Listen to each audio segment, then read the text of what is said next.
Assalamualaikum warahmatullahi wabarakatuh.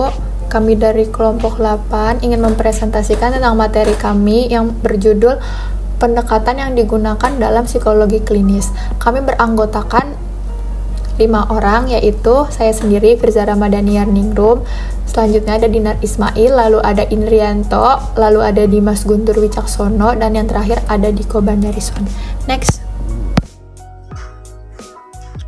Latar belakang, psikologi merupakan ilmu yang mempelajari mengenai tingkah laku manusia. Pengetahuan di bidang psikologi secara khas digunakan untuk melihat dan menindaklanjuti masalah kesehatan mental, serta memahami dan menyelesaikan masalah-masalah di berbagai bidang yang berbeda dalam aktivitas manusia.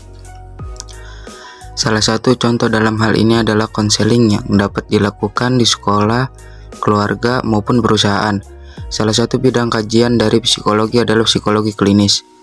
Area psikologi klinis mengintegrasikan ilmu pengetahuan, teori, dan praktik untuk memahami, memprediksi, serta mengurangi maladjustment, disability, dan discomfort dalam rangka meningkatkan penyesuaian diri manusia, adjustment, dan personal development.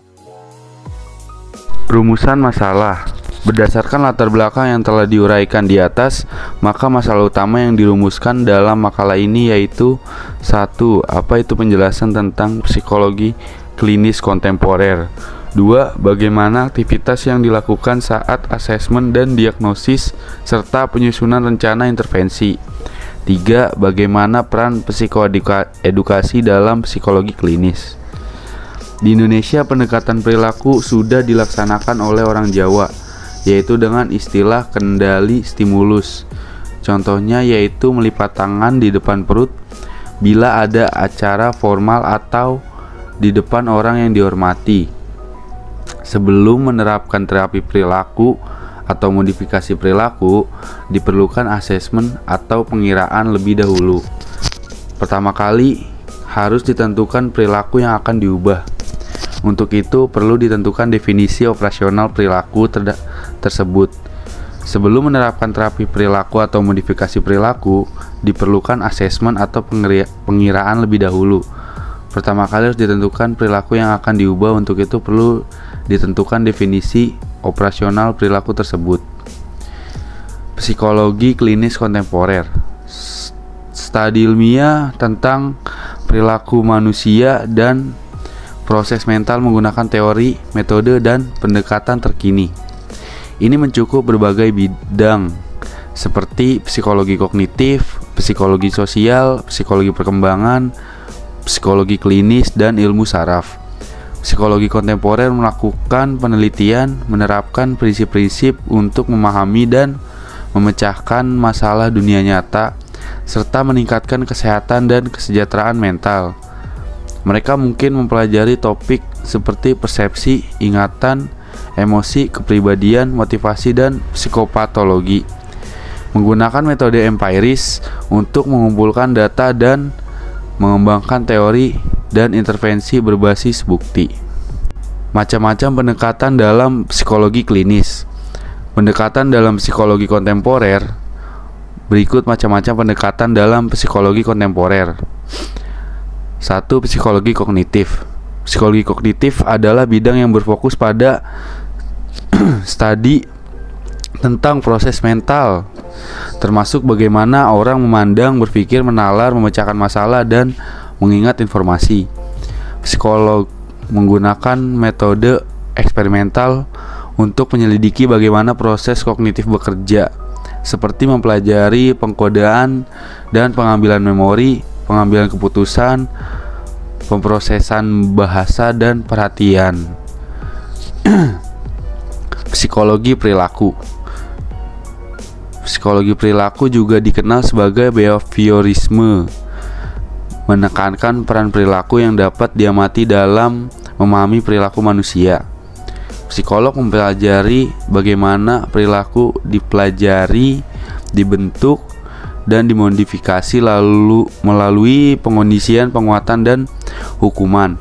Mereka menyelidiki bagaimana faktor lingkungan seperti penghargaan dan hukuman mempengaruhi perilaku dan bagaimana perilaku dapat diubah melalui intervensi perilaku seperti modifikasi perilaku, dua analisis perilaku terapan. Psikologi biologis. Psikologi biologis juga dikenal sebagai biopsikologi atau ilmu syaraf, mengeksplorasi hubungan antara biologi dan perilaku. Psikolog mempelajari bagaimana proses fisiologis di otak, sistem saraf, dan bagian tubuh lainnya mempengaruhi perilaku, emosi, dan proses mental. 5. Psikologi sosial. Psikologi sosial adalah studi tentang bagaimana faktor sosial mempengaruhi perilaku manusia. Psikolog menyelidiki bagaimana orang berpikir, memandang, dan berinteraksi dengan orang lain. Mereka mempelajari topik-topik seperti kognisi sosial atau bagaimana orang memproses informasi sosial, pengaruh sosial atau bagaimana orang lain mempengaruhi perilaku kita, dan interaksi sosial atau bagaimana orang yang berperilaku dalam situasi sosial. Keenam, psikologi humanistik. Psikologi humanistik adalah pendekatan yang menekankan kualitas unik manusia, termasuk pengalaman subjektif, kesadaran diri, dan pertumbuhan pribadi. Mereka menekankan pentingnya nilai-nilai kemanusiaan, emosi, dan persepsi subjektif dalam perilaku dan proses mental. Psikolog humanistik sering menggunakan metode penelitian kualitatif seperti wawancara dan pendekatan fenomenologis untuk mengeksplorasi pengalaman subjektif, kesadaran, dan pencarian manusia akan makna dan kepuasan. 7. Psikologi perkembangan. Psikologi perkembangan adalah studi tentang bagaimana manusia berubah dan berkembang sepanjang rentang hidupnya. Mereka menyelidiki topik-topik seperti perkembangan keterampilan motorik, perkembangan kognitif, atau seperti penguasaan bahasa dan kemampuan memecahkan masalah. Perkembangan emosional seperti pengaturan emosi dan keterikatan, dan perkembangan sosial atau seperti hubungan teman sebaya dan pembentukan identitas. Selanjutnya ada bentuk asesmen dalam psikologi klinis. Definisi psikologi klinis yaitu proses yang digunakan psikologi klinis untuk mengamati dan mengevaluasi masalah sosial dan psikologi klien, baik itu menyangkut keterbatasan maupun kapabilitasnya. Dan selanjutnya ada prosedur asesmen atau pemeriksaan psikologi klinis. Nah, observasi klinis ini adalah studi yang dilakukan dengan sengaja dan sistematis melalui proses pengamatan atas gejala-gejala spontan yang telah terjadi.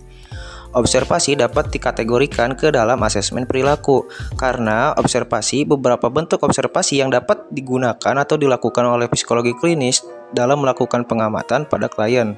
Selanjutnya ada wawancara. Wawancara adalah salah satu elemen inti dari kebanyakan penelitian yang telah dilakukan atau dilaksanakan oleh psikologi klinis. Sebagian besar psikologi klinis menggunakan wawancara dan hanya sedikit penelitian yang dilaksanakan tanpa adanya wawancara. Dan yang terakhir ada diagnosis, tes dalam asesmen psikologi klinis. Personality assessment, seperangkat proses yang dilakukan oleh seseorang untuk membentuk citra dan membuat keputusan atau mengecek hipotesis tentang pola karakteristik orang lain yang menentukan perilaku dalam interaksi atau lingkungan. Secara umum, tes kepribadian dapat diletakkan di salah satu atau di antara kategori, yaitu 1. Kepribadian objektif, dan 2. Yaitu kepribadian proyektif. Dan yang terakhir ada kesimpulan. Pendekatan yang digunakan dalam psikologi klinis beragam bentuk dan pendekatannya. Sebelum melakukan intervensi terhadap klien, ada dengan melakukan pendekatan dengan observasi dan wawancara. Wawancara pun terdapat 3 jenis, yaitu wawancara masukan, wawancara diagnostik, dan wawancara pemeriksaan status mental. Dan yang terakhir ada wawancara krisis. Setelah itu bisa memasuki dengan menggunakan tes psikologi. Mungkin segitu saja dari kelompok kami, kurang lebihnya mohon maaf bila ada kesalahan. Billahi taufiq wal hidayah. Wassalamualaikum warahmatullahi wabarakatuh.